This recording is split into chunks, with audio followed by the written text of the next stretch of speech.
Um, my name is Ishraku Das. I originally joined in Latin America, in Ecuador. And I have many things to say, but I don't have enough time. Latins talk a lot, as you know. But one thing I wanted to say is that we travel to different countries, and we have been in many Vyasa Pujas in many different places. And I can say, without exaggeration, that this has been perhaps the best one that I attended. And this is not to flatter you, but I will explain why I'm saying this. Not because you're so kind and welcoming. I'm sure that also you would give me some prasadam later.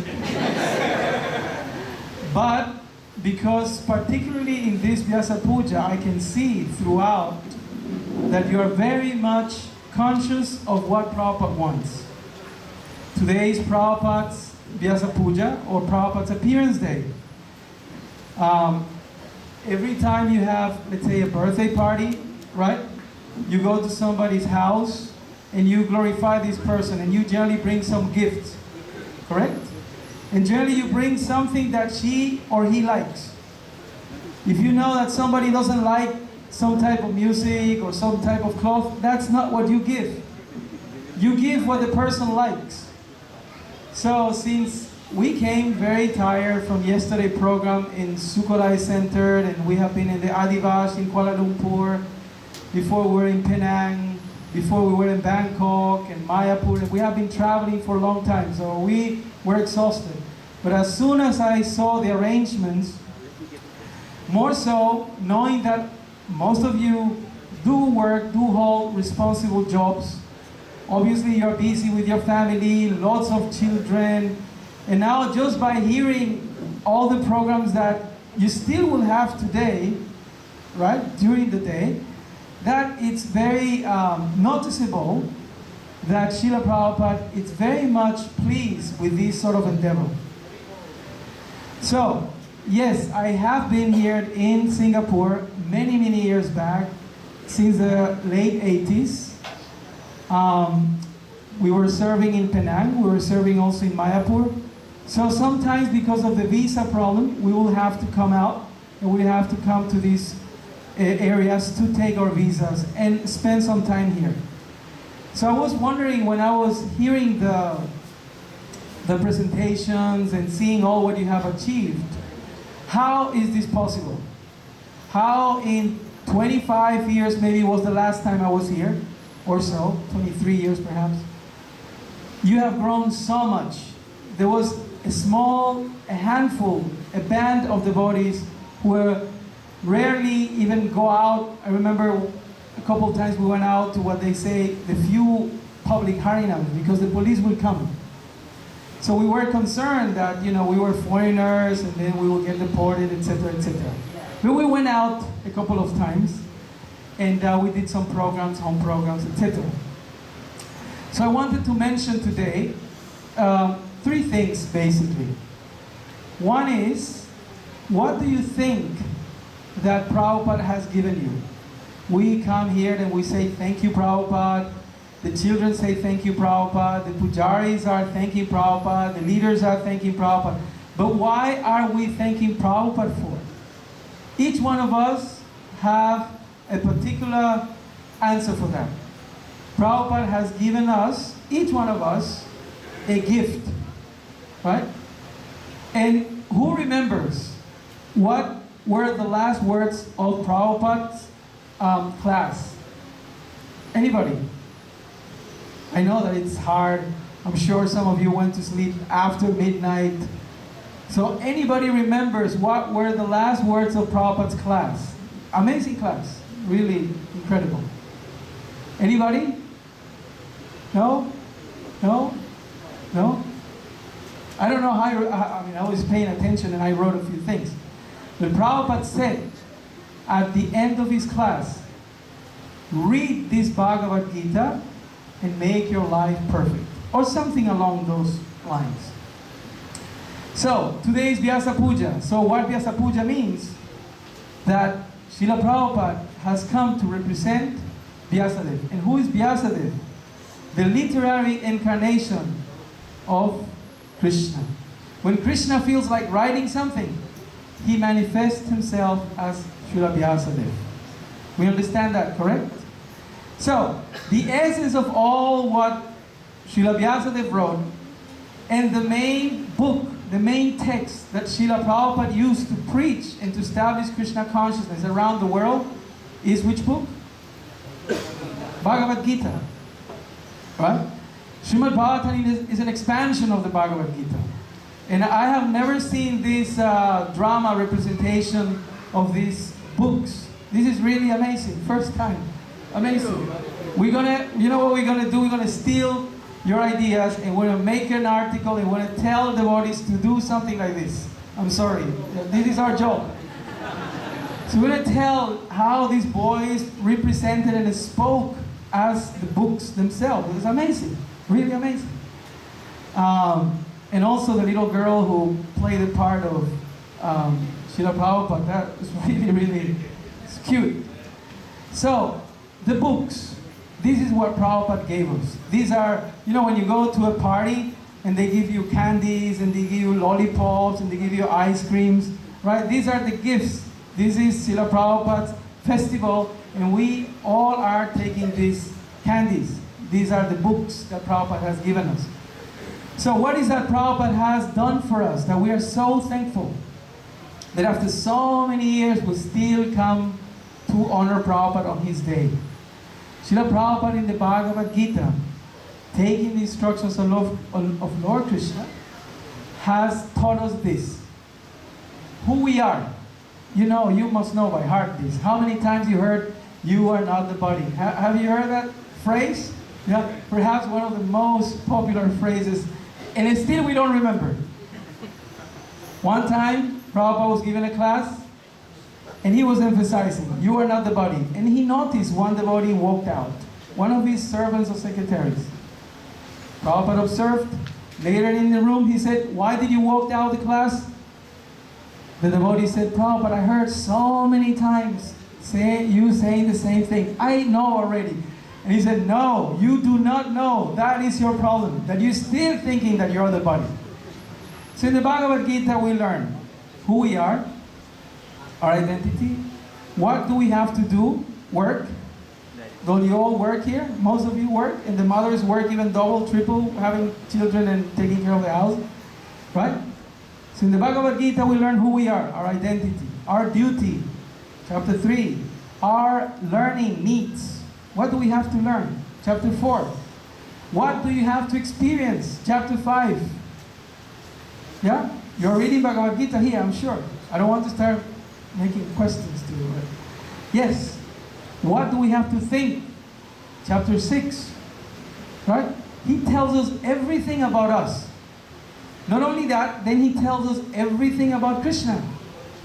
From chapter 7 to chapter 12, it's all about Krishna. What he owns, what he will do for you. He will take you back to Godhead. Chapter 8. What is his most precious secret? I'm sure you all have some passwords of sorts. Yes? You have passwords maybe for your computer, for your laptop, for your, what do you call, mobile phone, for your bank account, don't you? All of you, I'm sure. So Krishna, in the Bhagavad Gita, is giving his password. Here it is. You don't only have everything, you cannot, limitedly enjoy this or that. You have me. Krishna is giving his personal password to everyone in the Bhagavad Gita. And later on, in the last section of the Gita, he's teaching us how to go outside and apply. When we are here, it's very nice. We talk, we chant, we hear. Very nice, don't you feel? Vaikuntha, Prabhupada said. But when you walk outside, that is the real test. Do you feel that? Early in the morning, when you wake up and you have to go to your office, to your factory or whatever. That's when you are tested. Correct? So that is the gift that Srila Prabhupada gave us in the form of Bhagavad Gita and even more expanded in the Bhagavatam. So that's why we worship Srila Prabhupada as the representative of Srila Vyasadeva today. So we have to be conscious of that. So that's why I said that this Vyasa Puja for me has been perhaps one of the best, if not the best, I ever attended. His books were glorified, and Srila Prabhupada said, my books are your deities. Preaching has been glorified, the mood of Srila Prabhupada always doing Ratha Yatra and thinking of others, etc. And I'm sure we will hear more glorifications about that. So that's one thing that I wanted to say. Be conscious of what Prabhupada has given you. Let's not come here and, as he said in Navadvip Mayapur, don't only offer to Guru fruits and flowers and say Jai Guru Dev, Jai Guru Dev. He said, don't do that. Understand the mission of the Guru, take it in your heart, and go and execute it. That's what he said. Okay? So that's one point. The second point is his example. He's not only talking about this philosophy. He's not only talking about preaching. He did it. Right? Many could have done it, but he's the one who did it. Right? He went on a boat. How much is $7 in Singapore money?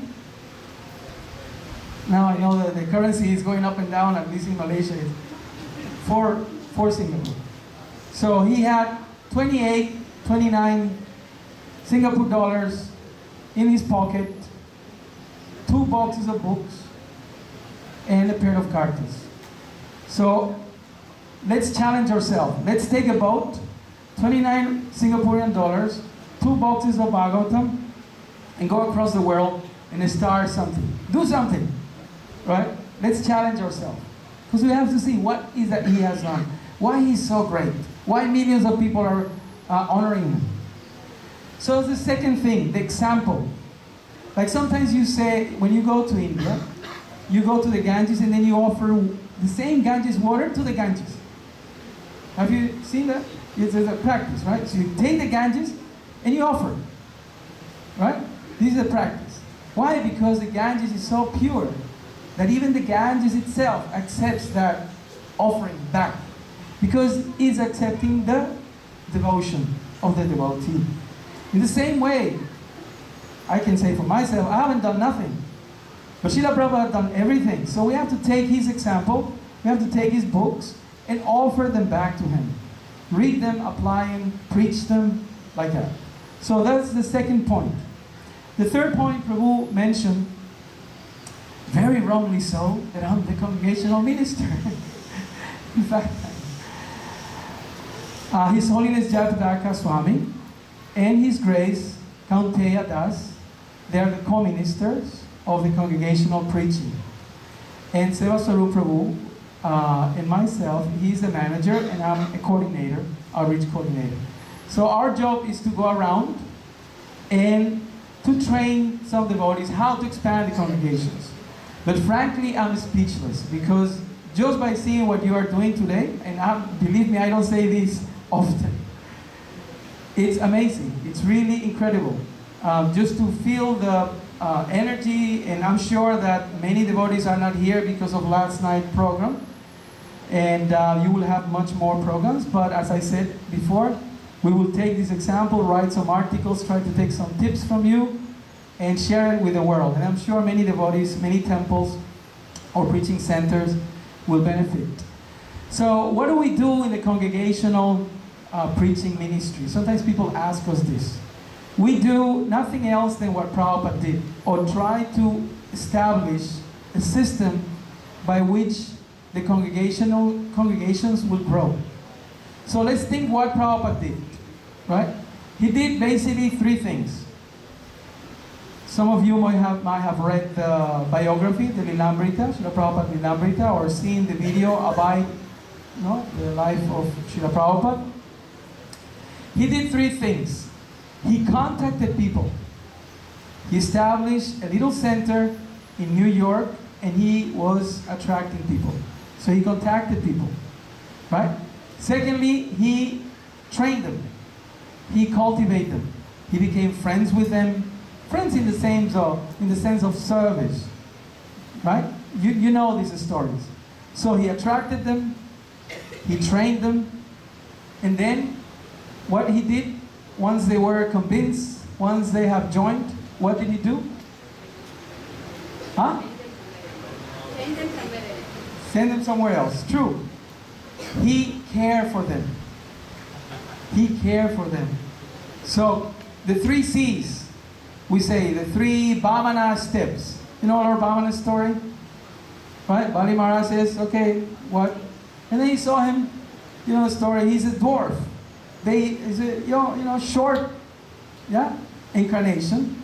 So he's thinking, with those 3 little legs, how much can he get?